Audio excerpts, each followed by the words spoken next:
بسم اللہ الرحمن الرحیم۔ حضرت آمنہ کے انتقال کے 5 دن بعد ام ایمن آپ صلی اللہ علیہ وسلم کو لے کر مکہ پہنچی۔ آپ صلی اللہ علیہ وسلم کو عبد المطلب کے حوالے کیا۔ آپ صلی اللہ علیہ وسلم کے یتیم ہو جانے کا انہیں بہت صدمہ تھا کہ بیٹی کی وفات پر بھی اتنا نہیں ہوا تھا۔ عبد المطلب کے لیے کعبے کے سائے میں ایک قالین بچھایا جاتا تھا، وہ اس پر بیٹھا کرتے تھے۔ ان کا احترام اس قدر تھا کہ کوئی اور اس قالین پر بیٹھتا نہیں تھا، چنانچہ ان کے بیٹے اور قریش کے سردار اس قالین کے چاروں طرف بیٹھتے تھے، لیکن رسول اللہ صلی اللہ علیہ وسلم وہاں تشریف لاتے تو سیدھا اس قالین پر جا بیٹھتے۔ آپ صلی اللہ علیہ وسلم کی عمر 9 سال کے قریب تھی۔ آپ صلی اللہ علیہ وسلم کے چچا عبد المطلب کے ادب کی وجہ سے آپ کو اس قالین سے ہٹانا چاہتے تو عبد المطلب کہتے، میرے بیٹے کو چھوڑ دو، اللہ کی قسم یہ بہت شان والا ہے۔ پھر وہ آپ کو محبت سے اس فرش پر بٹھاتے، آپ کی کمر پر شفقت سے ہاتھ پھیرتے، آپ کی باتیں سن سن کر حد درجے خوش ہوتے رہتے۔ کبھی وہ دوسروں سے کہتے، میرے بیٹے کو یہیں بیٹھنے دو، اسے خود بھی احساس ہے کہ اس کی بڑی شان ہے، میری آرزو ہے اتنا بلند رتبہ پائے جو کسی عرب کو اس سے پہلے حاصل نہ ہوا ہو اور نہ بعد میں کسی کو حاصل ہو سکے۔ ایک بار انہوں نے یہ الفاظ کہے، میرے بیٹے کو چھوڑ دو، اس کے مزاج میں طبعی طور پر بلندی ہے، اس کی شان نرالی ہوگی۔ یہاں تک کہ عمر کے آخری حصے میں حضرت عبد المطلب کی آنکھیں جواب دے گئی تھیں، آپ نابینا ہو گئے تھے۔ ایسی حالت میں ایک روز وہ اس قالین پر بیٹھے کہ آپ تشریف لے آئے اور سیدھے اس قالین پر جا پہنچے۔ ایک شخص نے آپ کو قالین سے کھینچ لیا، اس پر آپ صلی اللہ علیہ وسلم رونے لگے۔ آپ صلی اللہ علیہ وسلم کے رونے کی آواز سن کر عبد المطلب بے چین ہوئے اور بولے، میرا بیٹا کیوں رو رہا ہے؟ لوگوں نے بتایا، آپ کی قالین پر بیٹھنا چاہتا ہے، ہم نے اسے قالین سے اتار دیا۔ یہ سن کر عبد المطلب نے کہا، میرے بیٹے کو قالین پر ہی بٹھا دو، یہ اپنا رتبہ پہچانتا ہے، میری دعا ہے کہ یہ اس رتبے کو پہنچے جو اس سے پہلے کسی عرب کو نہ ملا ہو، اس کے بعد کسی کو نہ ملے۔ اس کے بعد پھر کسی نے آپ صلی اللہ علیہ وسلم کو قالین پر بیٹھنے سے نہیں روکا۔ ایک روز بنو مدلج کے کچھ لوگ حضرت عبد المطلب سے ملنے کے لیے آئے، ان کے پاس اس وقت آپ صلی اللہ علیہ وسلم بھی تشریف فرما تھے۔ بنو مدلج کے لوگوں نے آپ کو دیکھا کہ لوگ قیاس و شناس تھے، آدمی کا چہرہ دیکھ کر اس کے مستقبل کے بارے میں اندازے بیان کرتے تھے۔ انہوں نے عبد المطلب سے کہا، اس بچے کی حفاظت کریں، اس لیے کہ مقام ابراہیم پر جو حضرت ابراہیم علیہ السلام کے قدم کا نشان ہے، اس بچے کے پاؤں کا نشان بالکل اس نشان سے ملتا جلتا ہے۔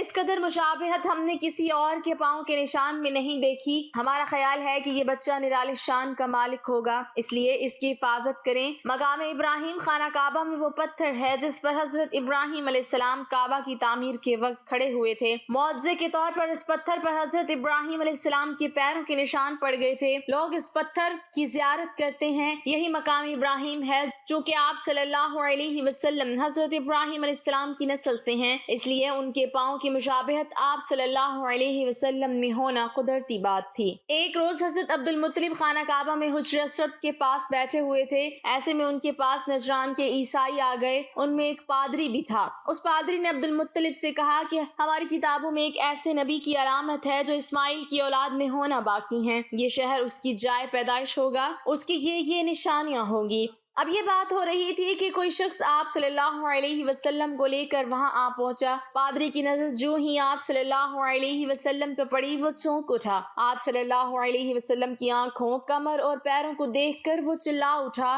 وہ نبی یہی ہے، یہ تمہارے کیا لگتے ہیں؟ عبد المطلب بولے، یہ میرے بیٹے ہیں۔ اس پر وہ پادری بولا، اوہو، تب یہ وہ نہیں، اس لیے کہ ہماری کتابوں میں لکھا ہے کہ اس کے والد کا انتقال اس کی پیدائش سے پہلے ہو جائے گا۔ یہ سن کر عبد المطلب بولے، دراصل یہ میرا پوتا ہے، اس کے باپ کا انتقال اس وقت ہو گیا تھا جب یہ پیدا بھی نہیں ہوا تھا۔ اس پر پادری بولا، ہاں یہ بات ہوئی نا، آپ اس کی پوری طرح حفاظت کریں۔ عبد المطلب کی آپ صلی اللہ علیہ وسلم سے محبت کا یہ عالم تھا کہ کھانا کھانے بیٹھتے تو کہتے، میرے بیٹے کو لے آؤ۔ آپ صلی اللہ علیہ وسلم تشریف لاتے تو عبد المطلب آپ کو اپنے پاس بٹھاتے، آپ کو اپنے ساتھ کھلاتے۔ بہت زیادہ عمر والے ایک صحابی کہتے ہیں، میں ایک مرتبہ اسلام سے پہلے جاہلیت کے زمانے میں حج کے لیے مکہ معظمہ میں گیا،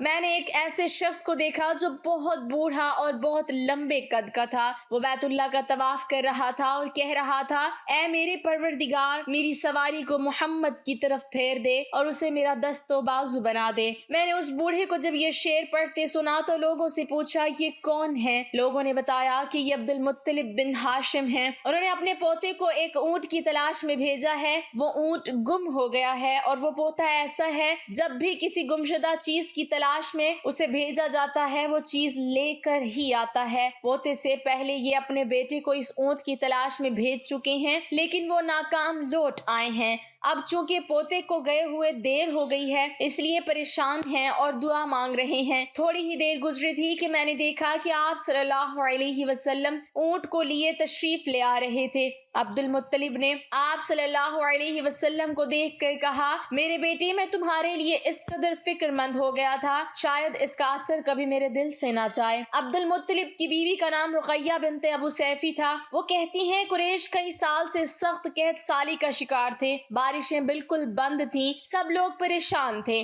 اسی زمانے میں نے ایک خواب دیکھا، کوئی شخص خواب میں کہہ رہا تھا، اے قریش کے لوگوں، تم میں سے ایک نبی ظاہر ہونے والا ہے، اس کے ظہور کا وقت آ گیا ہے، اس کے ذریعے تمہیں زندگی ملے گی، یعنی خوب بارشیں ہوں گی، سرسبزی اور شادابی ہوگی۔ تم اپنے لوگوں میں سے ایک ایسا شخص تلاش کرو جو لمبے قد کا ہو، گورے رنگ کا ہو، اس کی پلکیں گھنی ہوں، بھویں اور آبرو ملے ہوئے ہوں۔ وہ شخص اپنی تمام اولاد کے ساتھ نکلے اور تم میں سے ہر خاندان کا ایک آدمی نکلے، سب پاک صاف ہوں اور خوشبو لگائیں۔ وہ حجر اسود کو بوسہ دیں، پھر سب جبل ابو قیس پر چڑھ جائیں، پھر وہ شخص جس کا حلیہ بتایا گیا ہے آگے بڑھے اور بارش کی دعا مانگے اور تم سب آمین کہو تو بارش ہو جائے گی۔ صبح ہوئی تو رقیہ نے اپنا یہ خواب قریش سے بیان کیا۔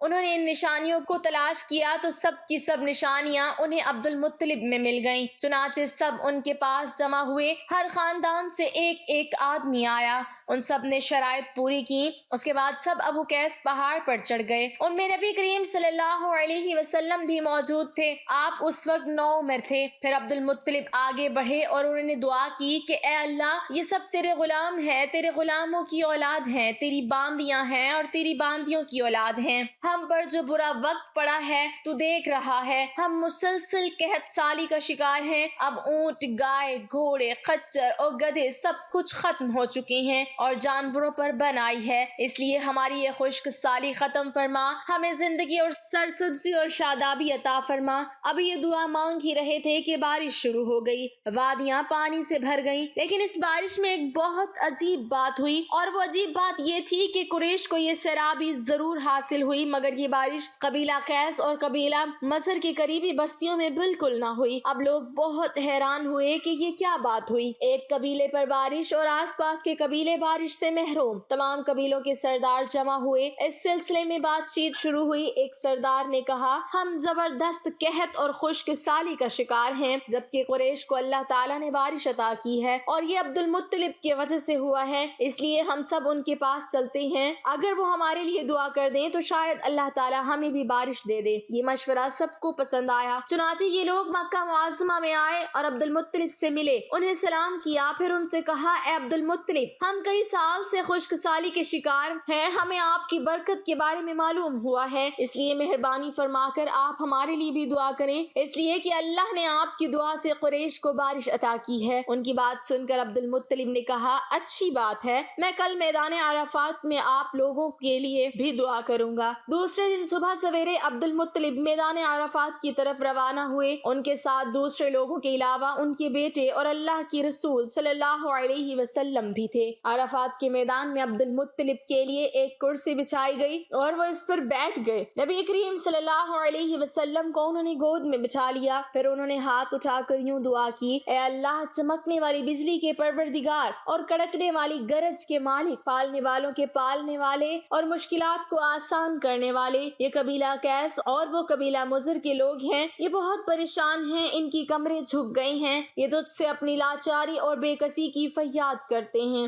اور جان و مال کی بربادی کی شکایت کرتے ہیں۔ بس اے اللہ ان کے لیے خوب برسنے والے بادل بھیج دیں اور آسمان سے ان کے لیے رحمت عطا فرما تاکہ ان کی زمینیں سرسبز ہو جائیں اور ان کی تکالیف دور ہو جائیں۔ اور عبد المطلب ابھی یہ دعا کر ہی رہے تھے کہ ایک سیاہ بادل اٹھا، عبد المطلب کی طرف آیا اور اس کے بعد اس کا رخ قبیلہ کیس اور بنو مضر کی بستیوں کی طرف ہو گیا۔ یہ دیکھ کر عبد المطلب نے کہا اے گروہ قریش اور مضر، جاؤ تمہیں سیرابی حاصل ہو گئی۔ چنانچہ یہ لوگ جب اپنی بستیوں میں پہنچے تو وہاں بارش شروع ہو چکی تھی۔ آپ صلی اللہ علیہ وسلم 7 سال کے ہو چکے تھے کہ آپ کی آنکھیں دکھنے کو آئیں۔ مکے میں آنکھوں کا علاج کرایا گیا لیکن افاقہ نہ ہوا۔ عبد المطلب سے کسی نے کہا یہ اوقاس کے بازار میں ایک راہب رہتا ہے، وہ آنکھوں کی تکالیف کا علاج کرتا ہے۔ عبد المطلب آپ صلی اللہ علیہ وسلم کو اس کے پاس لے گئے، اس کی عبادت گاہ کا دروازہ بند تھا۔ انہوں نے اسے آواز دی، راہب نے کوئی جواب نہ دیا۔ اچانک عبادت گاہ میں شدید زلزلہ آیا،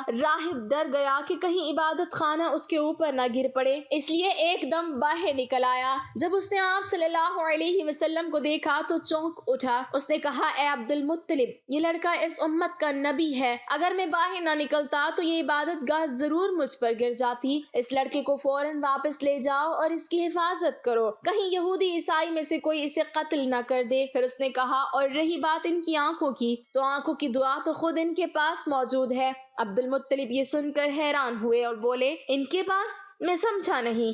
راہب نے کہا ہاں، ان کا لعاب دہن ان کی آنکھوں میں لگائیں۔ حضرت عبد المطلب نے ایسا ہی کیا اور آپ صلی اللہ علیہ وسلم کی آنکھیں فوراً ٹھیک ہو گئیں۔ اللہ پاک ہمیں آپ صلی اللہ علیہ وسلم کے بتائے ہوئے راستوں پر چلنے کی توفیق عطا فرمائے اور ہمیں نیکوکاروں میں شامل کرے، آمین۔ ناظرین، کمنٹ باکس میں اللہ تعالیٰ کے 99 ناموں میں سے ایک نام ضرور ٹائپ کریں۔